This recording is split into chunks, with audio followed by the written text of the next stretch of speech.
If you're following me on YouTube, I'm very sure you all know about that event where Steam is trying to banish all sorts of visual novels by warning the developers that their games will be taken off of Steam. Lots of people speculated that this is thanks to an organization that is committed to end sexual assault. And while that organization proudly takes credit on this event, it turns out that Valve simply messed up. If it isn't a mess up and Valve is really pursuing the waifu holocaust, I wouldn't have gotten my copy of If My Heart Had Wings for sale at just literally $2. And I also wouldn't know how to uncensor the game and polish the translation so that it doesn't sound like Okabe trying to speak English. I am mad scientist.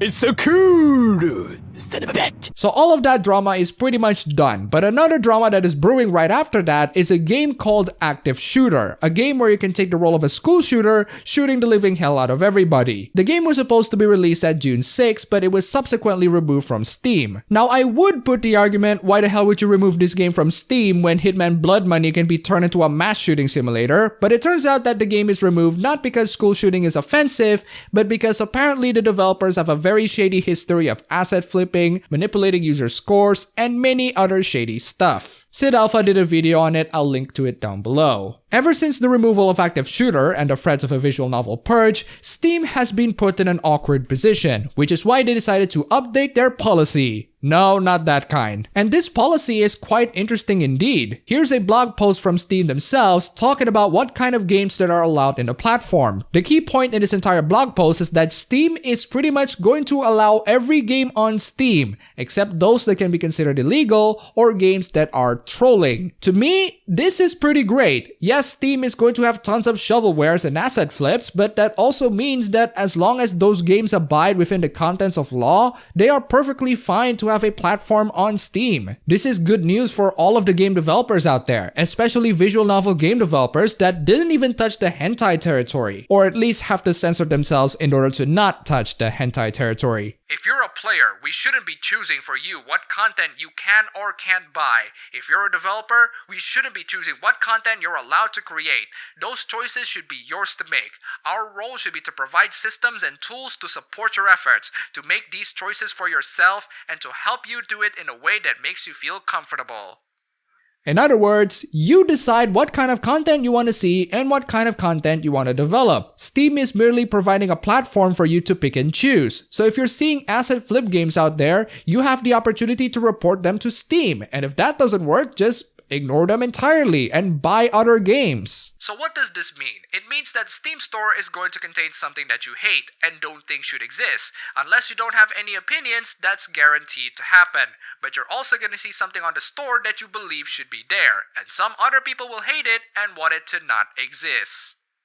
In other words, if you don't like the game, don't freaking buy it. Steam has given the consumers and developers a power to choose what kind of games that they want to see, what kind of games they want to buy, and what kind of games they want to develop. That is freaking amazing, Steam. Thank you so much for putting a lot of faith in your consumers. But of course, there are detractors on this issue, and these detractors are oddly enough coming from the game journalist side of things. Steam has given the opportunity for gamers and game developers to choose what kind of content they want to see and what they want to do. So why would game journalists not like that?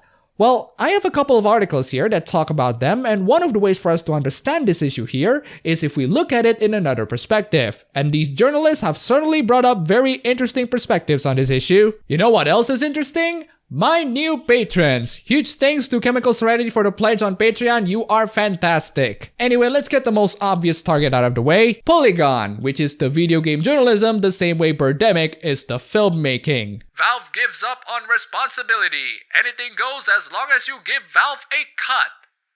And that's alright then, doesn't it? But Polygon has a couple of arguments to back this up, and their arguments can be boiled down to, if you are angry about a game having very hateful content that we personally find immoral, Valve doesn't give a damn about what you think, and is only there for the money, money, money, money, money. Oh, how horrible this company tried to make money by giving customers options. We've got to have money. Let's get to the money argument because it's clear that they are very salty about this one. You can say that the thought process behind this decision is profits, since it costs Valve very little to allow a game on its service, and the company takes a large percentage of everything that's sold on the platform. But the blog post makes it clear that it's also about cowardice.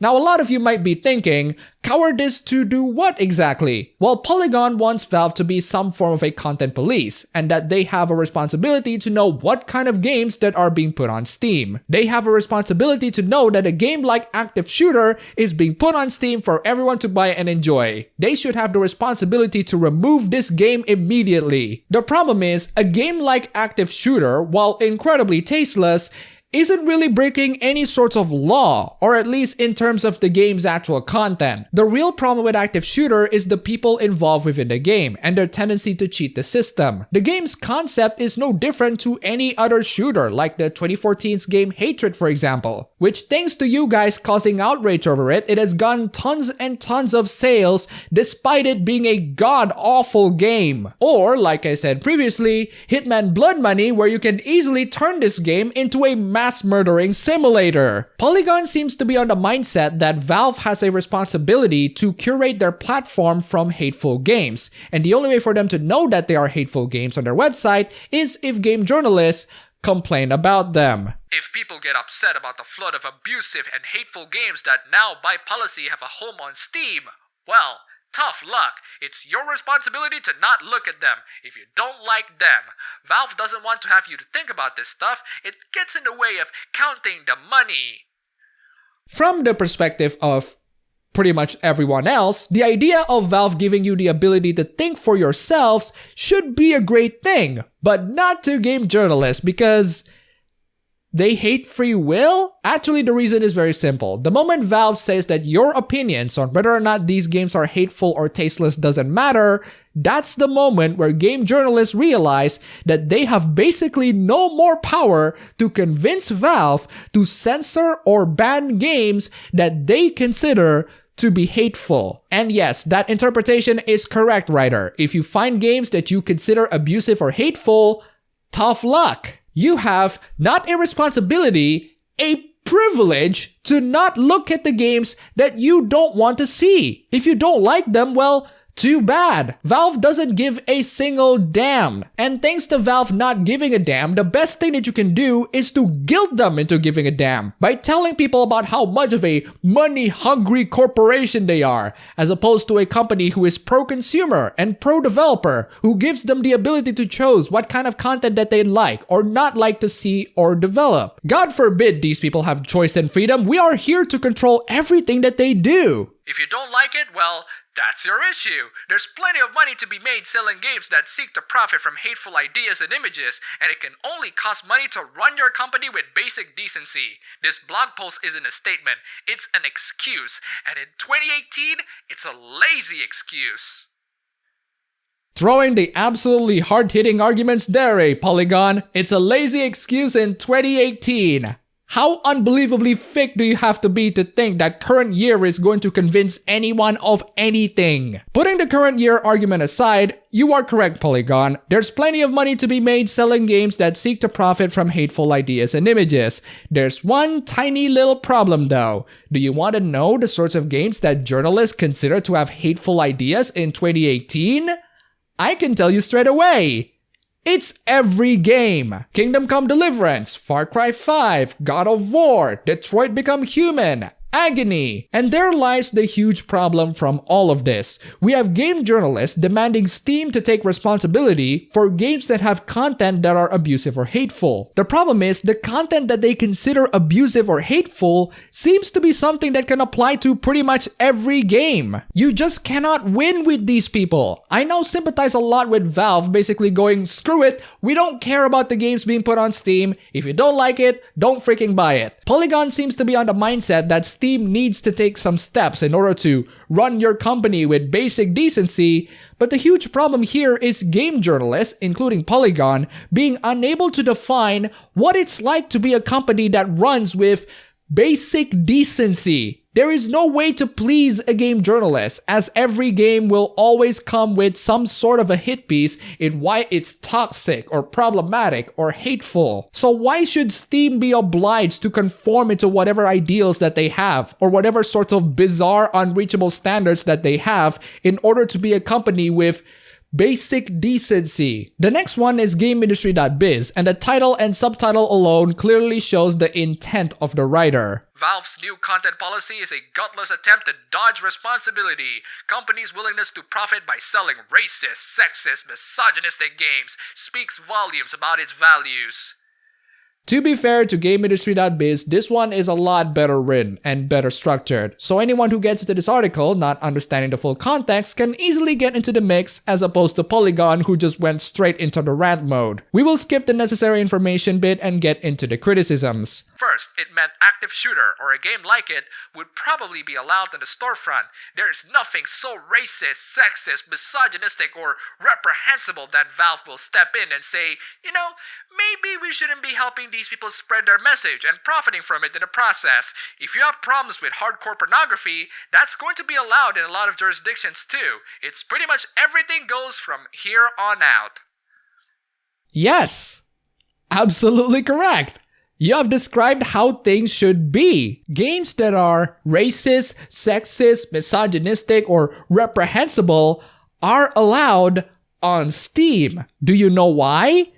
Because they are not illegal. Video games, no matter how reprehensible their content are, they are protected by the First Amendment. Just because you don't like it doesn't mean that it should be banned. We have already established that the kind of content that game journalists consider to be problematic or hateful or misogynistic or bigoted or racist or whatever is so unbelievably broad, any game can fall under those categories. And yes, you are in some ways wanting these games to be banned. How else are you going to prevent game developers who make hateful and reprehensible games from spreading their message and profiting from it? Since you brought up the fact that these games are spreading their message and making profit from it, the only appropriate response to your critique is to ban these video games, because in that way they won't spread their message and they won't make money from these games. Also, what kind of message that you think video games are spreading? Putting the developers' shady practices aside, do you seriously think active shooter is condoning school shootings the same way Hitman Blood Money condones the Las Vegas shooting? It seems to me that you are angry that you can no longer be the moral arbiter of which games are acceptable, and that gamers have to actually decide for themselves. It is so nice to hear the cries of a group of people with a history of abusing their power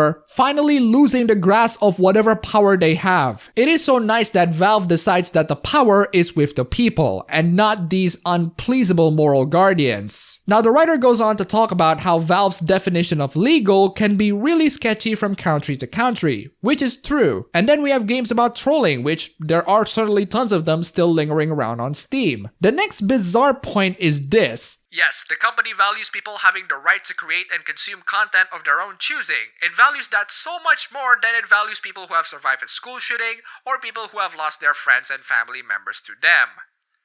This is a completely emotional argument. I am absolutely sorry to say this to you, but surviving a school shooting and losing your closest relatives do not automatically make you right in banning video games about school shooting. Just because you are the victim of a terrorist bombing doesn't automatically make you right in banning Call of Duty. Just because you are a victim of domestic abuse doesn't automatically make you right about banning Detroit Become Human. All of these are purely emotional arguments, and not considering the fact that active shooter is a fictional game whose content are considerably tame when compared to the absolute madness that you can do in many other games out there. Is this seriously how we're going to judge the decency of a fictional media's content? Should we judge a video game's existence based on whether or not someone is okay with it? If that's the line that you cannot break, then video games will not grow as a medium. It will stifle. It will go into a screeching halt because game developers will be too busy asking people if they are okay with the content in the game. Video games are not perfect. They cannot please everyone. They will offend at least one person. Not every game can please every person. There is no game in this world that isn't offensive to anyone. If people have the capability to hate a simple game like Tetris, then they for sure have the capability to hate many other games. Now, do you see why Valve's move to give users the power to choose what kind of content they want are actually beneficial to the creativity of the industry? Sure, there will be games that are nothing but asset flips and shovelwares, but that's because game developers are human. They can be incompetent, they can be manipulative, they can try to cheat the system. But humans can also produce great things. Humans can produce games that people will love, games that people will play thousands and thousands of hours on, games that people will have fond memories of. This recent move by Valve has successfully recognized our human nature. They recognize that no games can please everybody, and they have given us the privilege to decide what kind of content that we want. But unfortunately for game journalists, that's a horrible idea. And the reason why it's a horrible idea is because they have lost the power to influence Valve to ban or censor or change whatever games that they consider to be problematic, which is to say every single game. Thanks to their broad, bizarre, and baffling standards, video games are the threat of losing their ability to be creative. To try to appease these moral guardians is one step to make video games to be not fun. It's one step to make your video games to feel hollow, empty, and meaningless. There is a reason why people buy video games that game journalists and moral guardians in general complain about. Their negative coverage of their games is a sign that the game in question is creative or challenging. It's strange that we have game journalists talking about wanting games to be more innovative and break the boundaries, and yet these people are also complaining about those games being innovative and breaking the boundaries. So the question right now, game developers, is do you want to keep making games in however ways you want it to be? Or will you try to please these moral guardians and game journalists in the name of having basic decency? Don't worry, game developers, I can guide you to the right answer, or miraculously, I can guide you to the way of success.